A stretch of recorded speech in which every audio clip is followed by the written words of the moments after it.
Praise the Lord. കർത്താവിൻ്റെ തിരുനാമം ഈ പ്രഭാതത്തിൽ വീണ്ടും വാഴ്ത്തപ്പെടട്ടെ. അനുഗ്രഹിക്കപ്പെട്ട ഒരു പ്രഭാതം കൂടെ നമുക്ക് കാണാൻ സ്വർഗത്തിലെ ദൈവം ഒരുക്കിയ വിലപ്പെട്ട അവസരങ്ങൾക്കായി ഞാൻ ദൈവത്തിന് സ്തോത്രം ചെയ്യുന്നു. ഈ രാവിലെ സമയം അല്പസമയം വീണ്ടും ദൈവത്തിൻ്റെ വചനമായി നിങ്ങളുടെ മുമ്പിലായിരിക്കാൻ ദൈവമായ കർത്താവ് എനിക്കും നൽകിയ വിലപ്പെട്ട ഈ നല്ല മഹാഭാഗ്യത്തിനായി ദൈവത്തെ സ്തുതിക്കുകയാണ്. ഒരു ചെറിയ ചിന്ത ഈ രാവിലെ സമയം ദൈവമക്കളുമായി പങ്കുവെക്കട്ടെ. ദൈവത്താൽ നമുക്ക് ലഭിക്കുന്ന സന്തോഷത്തിനെ കുറിച്ച് അല്പം ഒന്ന് ചിന്തിക്കുവാനിടയാകും. 30-ാം സങ്കീർത്തനം നാം വായിക്കുന്നുണ്ട്. നീ എൻ്റെ വിലാപത്തെ എനിക്ക് നൃത്തമാക്കി, എൻ്റെ രട്ട് എന്നെ നീ അഴിച്ചു സന്തോഷം മുടിപ്പിച്ചിരിക്കുന്നു. വിലാപത്തിൻ്റെ അവസ്ഥയിലൂടെ പോയ ഒരു മനുഷ്യൻ തൻ്റെ സാക്ഷ്യത്തിലൂടെ പറയുകയാണ്, എൻ്റെ വിലാപത്തെ നൃത്തമാക്കി, എൻ്റെ രട്ട് നീ അഴിച്ചു എന്നെ സന്തോഷം ഉടിപ്പിച്ചു. എന്തിനാ? അടുത്ത വാക്യം കൂടെയാണ് അതിൻ്റെ പൂർണ്ണത. ഞാൻ മൗനമായിരിക്കാതെ നിനക്ക് സ്തുതി പാടേണ്ടതിന് തന്നെ. ദൈവം വിടുവിച്ചത് ദൈവത്തെ മഹത്വപ്പെടുത്താനാണ്. ദൈവം രക്ഷിച്ചത് ദൈവത്തെ ഉയർത്താനാണ്. ദൈവം സന്തോഷം നൽകിയത് ദൈവനാമത്തെ സ്നേഹിപ്പാനാണ്.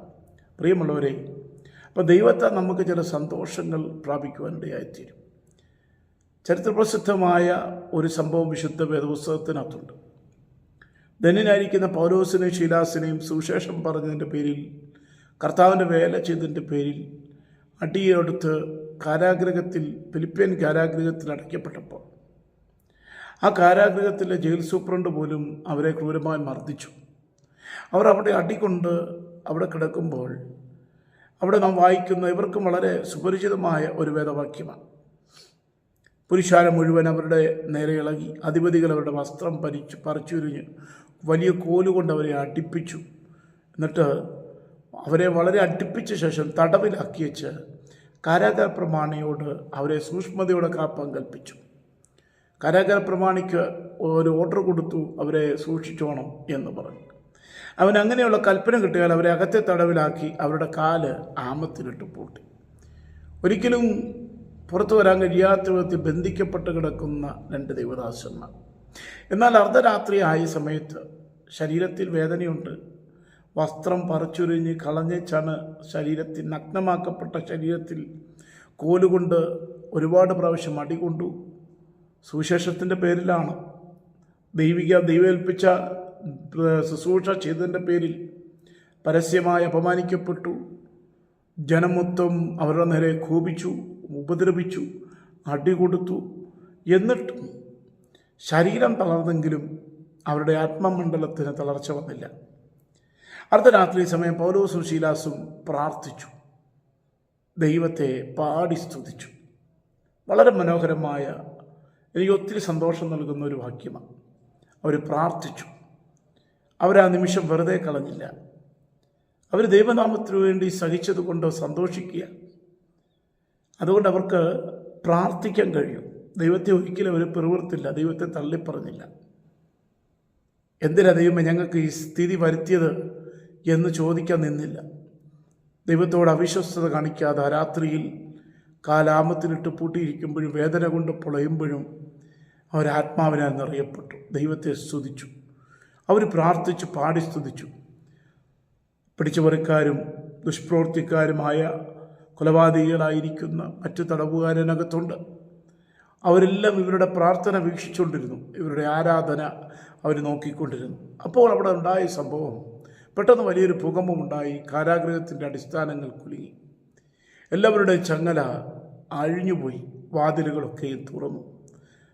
ശരിക്ക് വലിയ താഴുകൊണ്ട് അടച്ചുപൂട്ടിയ കാരാഗൃഹത്തിൻ്റെ വാതിൽ സ്വതവേ തുറന്നു. അവിടെ ഭൂകമ്പമുണ്ടായി, കാരാഗൃഹത്തിന് അടിസ്ഥാനം കുലുങ്ങി, ചങ്ങലയാൽ ബന്ധിക്കപ്പെട്ടവരുടെ ചങ്ങല അഴിഞ്ഞുപോയി. ഇവിടെ വലിയ ഇരുട്ടുണ്ടായി.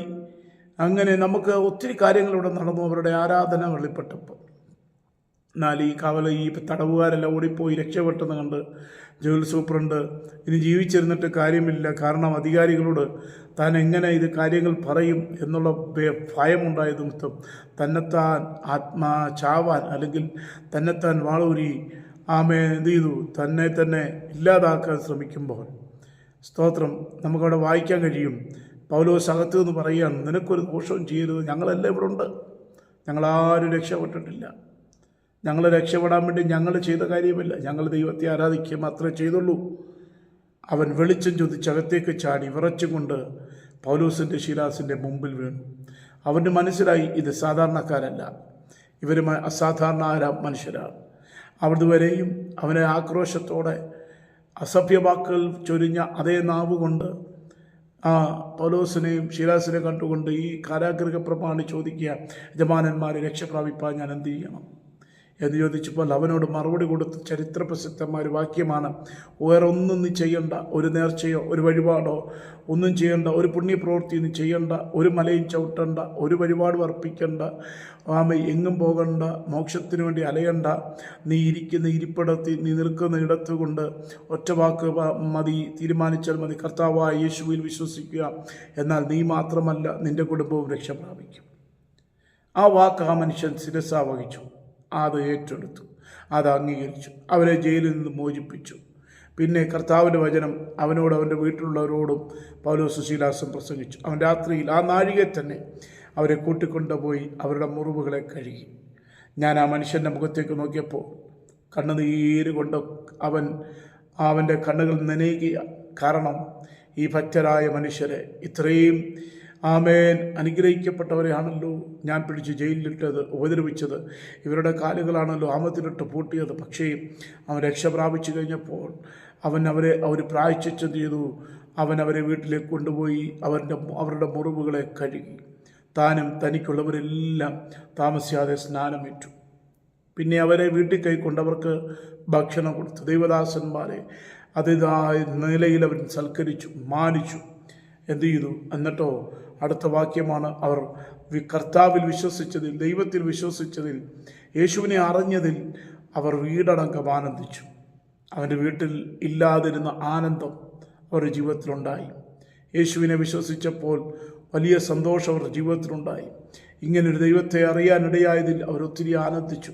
പ്രിയമുള്ള സുഹൃത്തുക്കളെ, ദൈവം നമുക്ക് തരുന്ന സന്തോഷങ്ങൾ എന്തിനാണെന്ന് ചോദിച്ചാൽ, ദൈവത്തെ അറിഞ്ഞതിലുള്ള, ദൈവത്തിന് വേണ്ടി വേർതിരിക്കപ്പെട്ടതിൽ നമുക്ക് അഭിമാനിക്കുവാൻ, നമുക്ക് സന്തോഷിക്കുവാനൊക്കെ ഇടയുണ്ടാകണം. മാന്യ സുഹൃത്തുക്കളെ, ഇന്ന് പകൽക്കാലം ഞാൻ നിങ്ങളോട് വിളിച്ചു പറയാം, ജീവിതത്തിൽ എന്നും ശോധന മാത്രമല്ല ഉള്ളത്, ജീവിതത്തിലെന്നും പ്രതികൂലം മാത്രമല്ല നമുക്ക് പറഞ്ഞിരിക്കുന്നത്, ജീവിതത്തിലെന്നും കഷ്ടതയും നിന്ദയും അപമാനവും ഒക്കെ അല്ല നമുക്ക് പറഞ്ഞിരിക്കുന്നത്. നമുക്ക് സന്തോഷിക്കാൻ ഒരു ദിവസം നമുക്ക് ദൈവം തരും. രക്ഷയുടെ സന്തോഷം നമുക്ക് അനുഭവിക്കാനിടയായിത്തീരും. 2, സ്നാനപ്പെടുമ്പോൾ സന്തോഷിക്കും. സ്നാനം എന്ന് പറയുന്ന ഉപദേശം ദൈവവചനത്തിൻ്റെ ഉപദേശമാണ്. കർത്താവ് പഠിപ്പിച്ച ശുശ്രൂഷ, കർത്താവ് കാണിച്ചു തന്ന മാതൃകയെ വിശ്വസിക്കുകയും സ്നാനപ്പെടുകയും ചെയ്തു രക്ഷിക്കപ്പെടുമെന്ന് ദൈവത്തിൻ്റെ വചനം ആധികാരികമായി പറയുമ്പോൾ അത് എങ്ങനത്തെ സ്നാനമാണ്? പിതാവിൻ്റെയും പുത്രൻ്റെയും പരിശുദ്ധാത്മാവിൻ്റെ നാമത്തിൽ സ്നാനപ്പെടണം എന്ന് ആ തിരുവചനം നമ്മെ പഠിപ്പിക്കുന്നുണ്ട്. ആമേൻ. അപ്പോൾ സ്നാനപ്പെടുമ്പോൾ സന്തോഷിക്കണം, അല്ലേ? എത്യോപ്യക്കാരനായ മന്ത്രി ഷണ്ണൻ അവൻ സ്നാനപ്പെട്ടപ്പോൾ അവൻ സന്തോഷത്തോടെ തൻ്റെ വഴിക്ക് പോയി എന്നാണ് വചനത്തിനകത്ത് കാണാൻ കഴിയും. സന്തോഷത്തോടെ യെരൂശലേമിൽ ഉത്സവത്തിന് പോയിട്ട് വന്നപ്പോൾ കിട്ടാത്തൊരു സന്തോഷം സ്നാനപ്പെട്ടപ്പോൾ അവന് കിട്ടിയെന്ന് തിരുവചനം നമ്മെ പഠിപ്പിക്കുന്നു. മറ്റൊരു സന്തോഷമാണ് പരിശുദ്ധാത്മാവിനെ പ്രാപിക്കുമ്പോൾ സന്തോഷമുണ്ടാകും. പരിശുദ്ധാത്മാവിൻ്റെ അഭിഷേകം പ്രാപിക്കുമ്പോൾ ദൈവം കർത്താവ് നമുക്ക് നൽകിയിരിക്കുന്ന കാര്യസ്ഥൻ, പിതാവ്, പുത്രൻ, പരിശുദ്ധാത്മാവ്, ത്രിയേക ദൈവത്തിൻ്റെ ആളത്വങ്ങളിൽ മൂന്നാമത്തേതായ പരിശുദ്ധാത്മാവിനെ നമ്മൾ പ്രാപിച്ചു കഴിയുമ്പോൾ പരിശുദ്ധാത്മാവിലുള്ള ആ സന്തോഷം, നിത്യസന്തോഷം നമുക്ക് കിട്ടുവാനിടയായിത്തീരും. മറ്റൊരു ഭാഗത്ത് അപ്പോസ്തല പ്രവൃത്തി 5-ാം അധ്യായത്തിൽ പറയുന്നു, തിരുനാമത്തിനു വേണ്ടി അപമാനമേൽക്കിയാൽ സന്തോഷിച്ചു. കർത്താവിന് വേണ്ടി അപമാനമേറ്റു, കർത്താവിന് വേണ്ടി അടിയേറ്റു, കർത്താവിന് വേണ്ടി പരിഹസിക്കപ്പെട്ടു. കാരണം എന്താണെന്ന് ചോദിച്ചാൽ, എൻ്റെ കർത്താവ് ഇതിനപ്പുറത്തെയാണ് സഹിച്ചത്, എൻ്റെ കർത്താവ് സഹിച്ചതുപോലെ ലോകത്തിലാരും സഹിച്ചിട്ടില്ല എന്ന ഒരു ഉത്തമ ബോധ്യം സ്ലീഹന്മാർക്കുണ്ടായി. പ്രിയമുള്ളവരെ, കർത്താവിന് വേണ്ടി അപമാനം സഹിക്കുമ്പോൾ, യേശു ക്രിസ്തുവിന് വേണ്ടി നിന്ന സഹിക്കുമ്പോൾ, അത് വലിയൊരു ധനമെന്നെണ്ണാനുള്ള ഒരു കാഴ്ചപ്പാട് നമുക്കുണ്ടായാൽ നമ്മൾ ഭാഗ്യം ചെയ്തവരാ, നമ്മൾ അനുഗ്രഹിക്കപ്പെട്ടവരാ. കാരണം യേശുവിന് വ്യാമത്തിന് വേണ്ടി, യേശുവിൻ്റെ നാമത്തെ ഉയർത്തുവാൻ, യേശുവിനെ സ്നേഹിപ്പാൻ, യേശുവിന് നൽകിയ രക്ഷയുടെ സന്തോഷം മറ്റുള്ളവരിലേക്ക് പകരുവാൻ നമുക്ക് ഈ ഭൂമിയിൽ ലഭിക്കുന്ന അവസരം ഏറെ വിലപ്പെട്ടതാണെന്ന് കണ്ടുകൊണ്ട് കർത്താവിൽ എപ്പോഴും സന്തോഷിപ്പീനെന്ന് കാരാഗ്രഹത്തിൽ കിടക്കുമ്പോഴും പൗലോസ്ലീഹ ഓർപ്പിക്കുന്നത് പോലെ നമുക്ക് പറയാൻ കഴിയും, എപ്പോഴും സന്തോഷിക്കണം. കാരണം നമുക്ക് ദുഃഖിക്കാനുള്ള അവസരമല്ല ദൈവം തന്നിരിക്കുന്നത്. സന്തോഷിക്കുക, ദൈവത്തിൽ സന്തോഷിക്കുക, ദൈവത്തിൻ്റെ വചനത്തിൽ സന്തോഷിക്കുക. ഞാൻ എൻ്റെ വാക്കുകളൊക്കെ അവസാനം കുറിക്കുമ്പോൾ ഈ ചെറിയ ചിന്തകൾ നിങ്ങളുമായി പങ്കുവെക്കുമ്പോൾ ദൈവം നൽകുന്ന സന്തോഷം രക്ഷയുടെ സന്തോഷമാണ്. ദൈവം നൽകുന്ന സന്തോഷം നിത്യസമാധാനത്തിൻ്റെ സന്തോഷമാണ്. ദൈവം നൽകുന്ന സന്തോഷം ദൈവിക കൽപ്പന അനുസരിക്കുമ്പോഴുള്ള സന്തോഷമാണ്. ദൈവം നൽകുന്ന സന്തോഷം പരിശുദ്ധാത്മാവിനെ പ്രാപിക്കുമ്പോഴുള്ള സന്തോഷമാണ്. ദൈവം നൽകുന്ന സന്തോഷം യേശുക്രിസ്തുവിന് വേണ്ടി നിന്നയേൽക്കുമ്പോൾ സന്തോഷിക്കുന്ന സന്തോഷം. അങ്ങനെ സന്തോഷിക്കുമ്പോൾ നമ്മുടെ വിലാപത്തെ നൃത്തമാക്കി നമ്മുടെ രട്ടഴിച്ച് നമ്മെ സന്തോഷമെടുപ്പിക്കും. അവന് വേണ്ടി എന്നും സ്തുതി പാടാൻ ദൈവം നമ്മെ അതിനുവേണ്ടി ഒരുക്കും. പ്രിയമുള്ളവരെ, ഞാൻ എൻ്റെ വാക്കുകളെ ചുരുക്കുമ്പോൾ ആ സന്തോഷം, അവസാനിക്കാത്ത സന്തോഷം, നിത്യതയോളം നിലനിൽക്കുന്ന സന്തോഷം പ്രാപിക്കുവാൻ ദൈവമായ കർത്താവ് നമ്മെ എല്ലാവരെയും സഹായിക്കട്ടെന്ന് പ്രാർത്ഥിച്ചുകൊണ്ട് എൻ്റെ വാക്കുകൾക്ക് ഞാൻ അവസാനം കുറിക്കുന്നു. ദൈവമായ കർത്താവ് നമ്മെ അനുഗ്രഹിക്കുമാറാകട്ടെ.